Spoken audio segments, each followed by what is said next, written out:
Thank you for having me. It's nice to be here. This is my first time here. So thank you. What a wonderful, you guys like covered a whole talk between your beautiful reading and that song was gorgeous. Like, I feel very filled.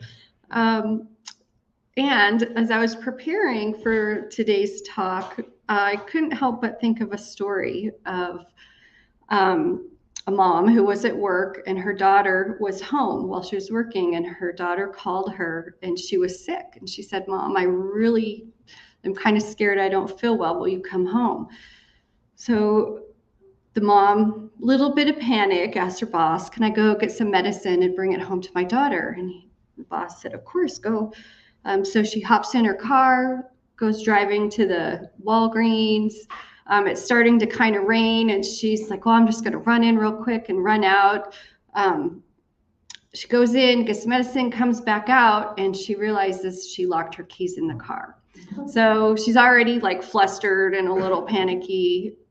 So she goes back inside the store and says, "Help, I locked my keys in my car. My daughter sounds sick." Blah, she's getting just panicky. And they don't know what to do. Like, what do you do anymore when people lock their keys in the car? So someone finally gets her a hanger and says, "Here, try this." So she goes out. The rain is continuing to get harder and harder, and she's can't figure it out. And she finally just stops and says, "God, please help me." Just like that. She looked up, and then she sat there for a minute, still just panicking with the hanger, and a truck pulls up behind her. And out comes this kind of scary looking, kind of gruff guy.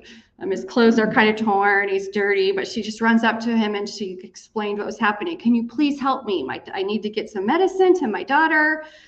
I locked my keys in the car." Just the panic. And the man says, "Just hold on a second, let me see what I can do." So he goes, and in like 2 minutes gets her car unlocked, and she gave him a big hug, and she said, "Thank you so much, you are so kind." And he said, "Ma'am, I am not kind."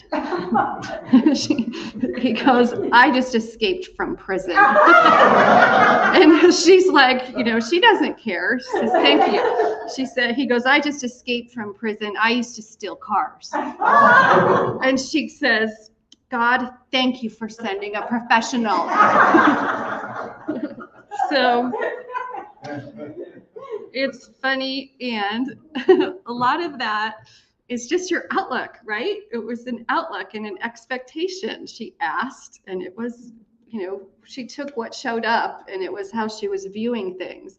So today we're going to be talking about healing. And what does that mean? Healing, like the topics, Healing 101.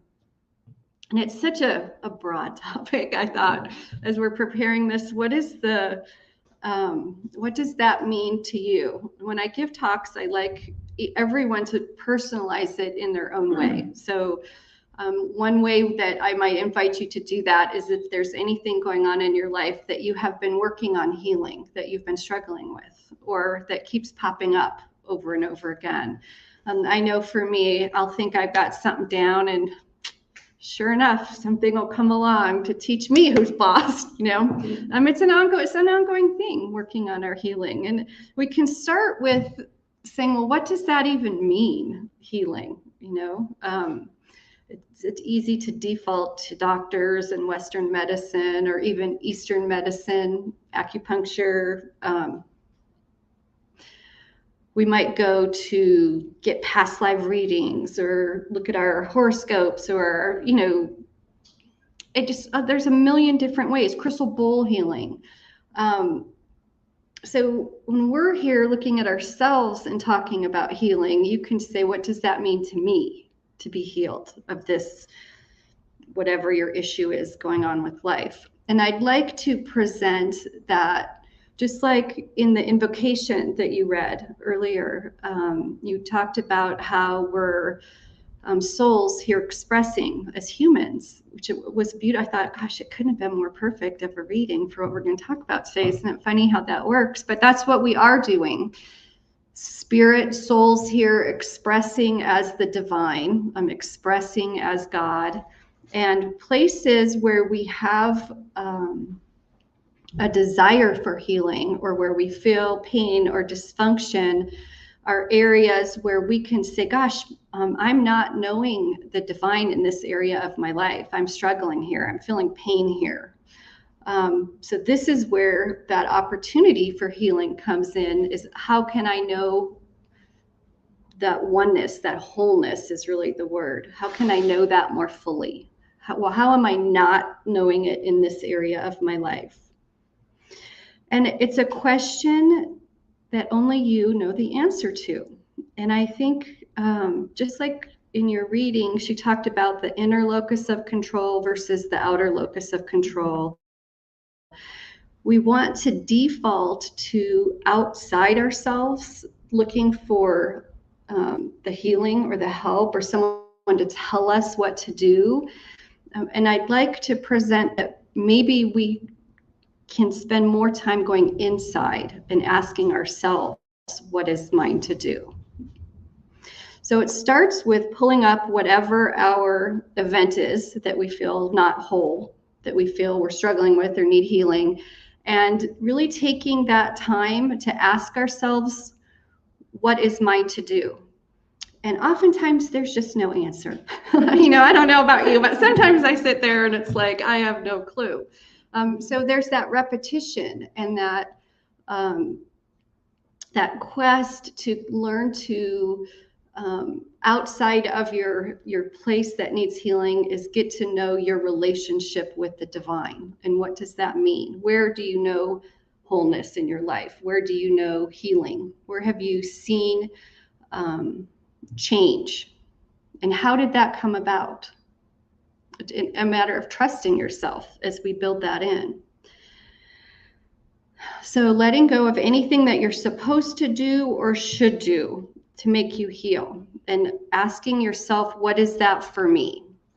So when I presented the idea that you have something in your life to heal, pull something up, if you came up with nothing, I ask you to say, well, is that true that I have no area for healing? And then I also might say, well, maybe get out and do some more things. Go visit your family for a couple weeks and see if anything comes up for you. Because if we're here to know that wholeness and to embody it, that we want to kind of put ourselves in some spaces where we have that opportunity for growth, and it's not easy. The number one thing for us to do is to heal ourselves. I have a reading from our founder, Ernest Holmes. He says, in that Science of Mind textbook, self-healing must come first of all. That's the name of his reading. If we think we can guide our brother aright while our own feet still walk in darkness, we are mistaken. We must first clarify our own vision, and then we shall become lights, lighting the way for others. But can we teach a lesson we have not learned? Can we give that which we do not possess? To suppose so is hypocrisy, a thing to be shunned. We cannot see reality until our eyes are open, until the light of eternal truth has struck deeply into our own souls. We have a lot going on in the world right now. I mean, elections and all of the business of that is all over. We have wars going on. My daughter lives in Texas, just moved with her husband. She was in the hurricane, like smack right where the hurricane came. There's events going on in the world. And we often talk, particularly in our teaching, about peace and being that beacon of light for others. Seeing God in each soul we meet, knowing our oneness, not just knowing it up here, but being it. And what Ernest Holmes is saying is, do your own work first. We can talk about peace and write about peace and sing about peace and be this big, loud noise about peace with all of our suggestions and all of our knowing of being right. And it starts with us learning what does peace mean for me? And what is my journey to know it? And where am I not knowing peace in my life? Am I not knowing it when I get frustrated at the checker at the grocery store because she's talking while I'm in a hurry? Am I not knowing it with my husband when he leaves his socks on the floor every day? It's the little things. And we can do our work and look at, why does that really bother me? Do I feel disrespected? Do I feel not loved, not cared for? There's a million reasons. But we start with our own work. And it's not a right and wrong answer to how to heal that, because it's going to be different for me as it's different for you, as it's different for you. Everyone online is different. So it's your own journey. We all experienced trauma from COVID, like it was a world trauma. And I don't know that all of us have taken the time to heal from that. Like, we were so happy to get out of our house and to get back to normalcy. And we'll say, well, it'll never be like that again. But have we taken the time to breathe and just acknowledge the traumas that we did have and take the time to heal from it? I think a lot of us just went right back to work and we're busy, and that's just one example. So the story I shared earlier about, thank you for sending the professional, which isn't that a fun story? And the teaching moment for me in that is that we get to choose what we see. Like, under other circumstances, that woman could have seen this like big, dirty, kind of rough looking guy and been afraid, or just wanted to hurry and get out of the way, but she didn't. She, in her frantic fear, in her panic, she saw someone who might be able to help her. Choosing what you see. So as we pull up our healing moment, our event, whatever, how can we see differently than we have been? That's really the question to ask yourself, because we've been seeing, none of us are children anymore, that we've probably had whatever we're working on for a while, and it might show up in different ways. But by the time we're adults, there's often patterns that we can see. And while we might be able to recognize the patterns, see the same relationship repeat itself over and over with different people, the same feelings that pop up of fear or lack, or whatever that is, non-peace. How can we see it differently? How can I see it differently? And you want to get yourself to a place where you don't know the answer anymore, because therein lies the opportunity for change in the questions we ask ourselves. How can I see it differently? Where is the gift in here?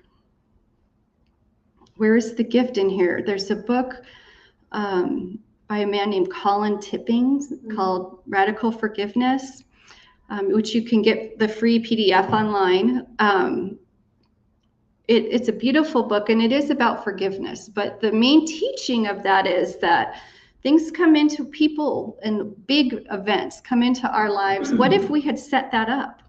What if we had designed it before we were even born to have this person drive us nuts, or this trauma, however horrible it is, to happen, so that our soul, on a soul level, we could have healing and create change that is truly everlasting, that goes beyond the annoyance at the checker in the grocery store, or the dirty socks on the floor, or the pain that we feel every time we feel a disconnection with someone. And if we approach our life and the pain in our life in this way, as if it's the gift versus it's the pain, how might we be able to see it differently? And how might we have more clarity in where we're not knowing the wholeness, where we're not knowing oneness? And when I first had the topic Healing 101, the first thing you want to do is go see a therapist. We'll go see a practitioner. We'll go blah, blah, because that's what we do. Go to the doctor, go get an x-ray, go do this and this. Because that's what the reaction often is. It's not to say, well, how do I see this differently? How do I know this differently? How do I know myself in a different light? How do I see myself beyond this physical human body and on a soul level as one expressing the divine?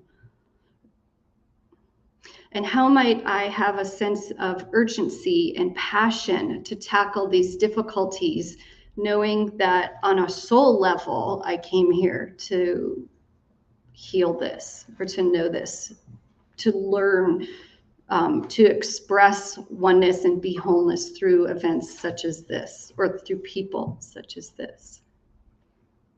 It's really interesting. I've been a business coach. I've been a coach for over 20 years. Run my own business, and I've worked with a lot of people, coaching them through different things. And one thing you can't coach people on, you can tell them what to do. You can show them different ways people have been successful doing it, but you can't coach urgency. You can't coach passion. You can't teach that to someone. It has to come from within. And for me, thinking of myself, knowing myself as a soul being here in this body, like how you read in the beginning, that gives my life a deeper purpose. And it makes it, any healing or any work I do, any love I learn to embody, knowing it goes beyond the day I leave this planet was pretty impactful for me. It made it more exciting. It made it more important to do the work. So as I say, what's your deal? What's going on for you today? We've got 20 minutes, an hour here together. If there's one thing I invite you to walk away with is seeing it a little differently, seeing what's going on all this week. And if you choose to, you can open yourself to choose to see what it is. What's here to be healed now? What's here for me now? And just keep asking it and choosing to be open, like it's an energy. Most of us, I think, go through life kind of closed and protected, and we go through our daily routine. Our weekly routine, coming here might be part of your routine, and it gets kind of comfortable. We go to work, we're with our family. How do we choose to be open? How do we invite the opportunity for healing in, even though it might kind of suck, I have a reading I'd like to share by Jake Owensby. He was an Episcopal bishop. The kingdom is wherever God's love is shaking things up and bringing new things to life. Like, that's enough right there, but there's more. We are the hands, feet, and heart of God in this world, and we are all his ambassadors for healing and peace. We are the ones who God is calling to disturb things until they are made right. We are the ones who God is calling to stir the waters and to go up the river and make a change. We are the ones who God is calling to come to the table and make room for all. We are the ones who God is calling to court holy disruption to level the playing field for all.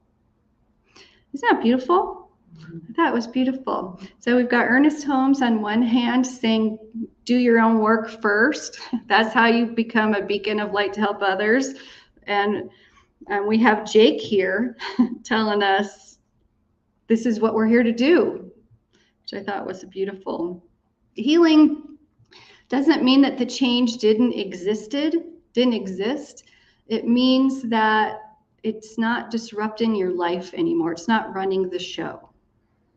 And there's a mastery in that, a discipline in that. It's an old Native American proverb. So how do we show growth and spiritual progress in our event, whatever our issue is that we brought up? It doesn't necessarily happen when the big trauma is happening, when we're in the midst of the pain and the suffering. Most of our growth happens in our day-to-day spiritual practice, on our working on ourselves at the line at the grocery store when we're feeling annoyed and going, boy, I sure was annoyed. Why was I so annoyed? Because I'm in a hurry. Why am I, just digging underneath what's really going on. It's usually not the superficial stuff, right? There's usually things underneath it.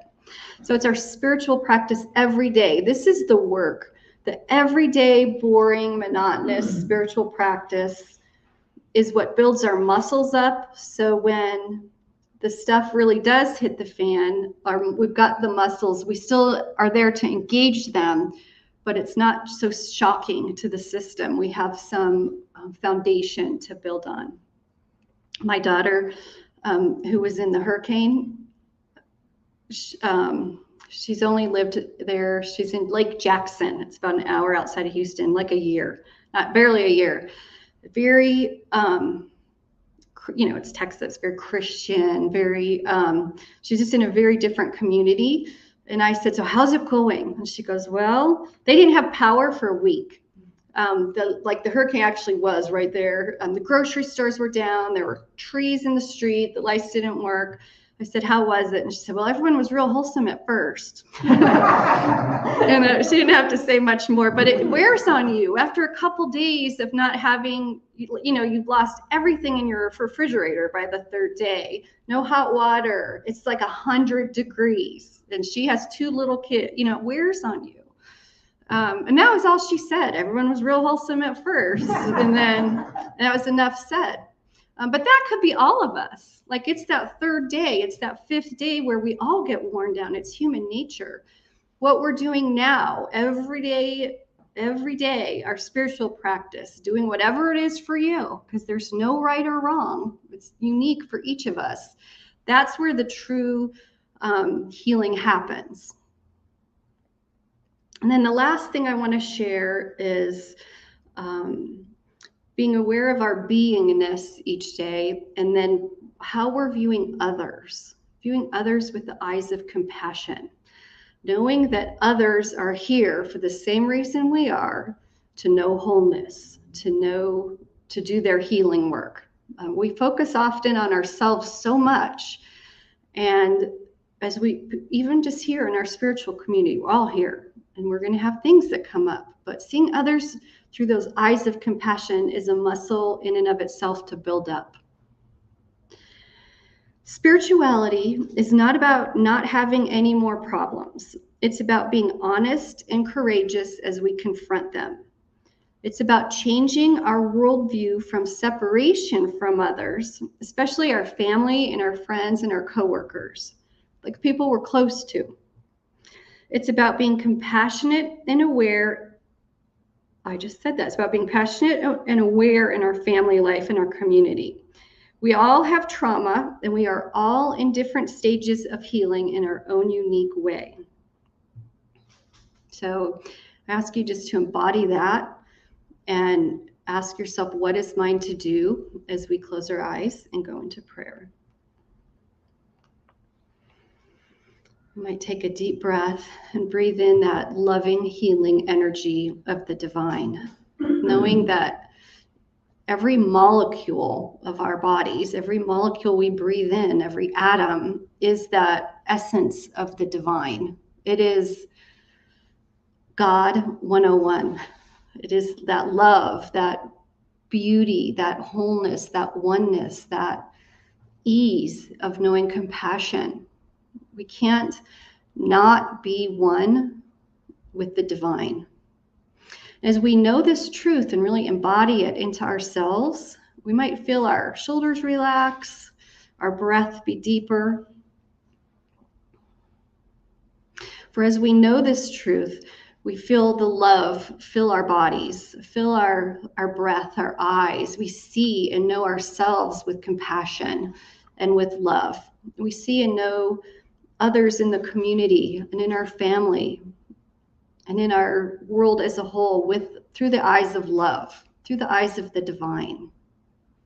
We do this easier and easier and easier each day because this is our natural state. And as we realize this truth, as we realize the love that is us, the healing that is our adventure here as humans on this planet at this time, happens with grace, happens more easily. It happens with love for ourselves and for others. We can give thanks to know this truth. We can give thanks for seeing and knowing and being these embodiments of peace and love and wholeness. And as we give thanks, we release these words to the law, knowing without a shadow of a doubt that as these words are spoken and the prayer is complete, we can join together and say, and so it is. Thank you.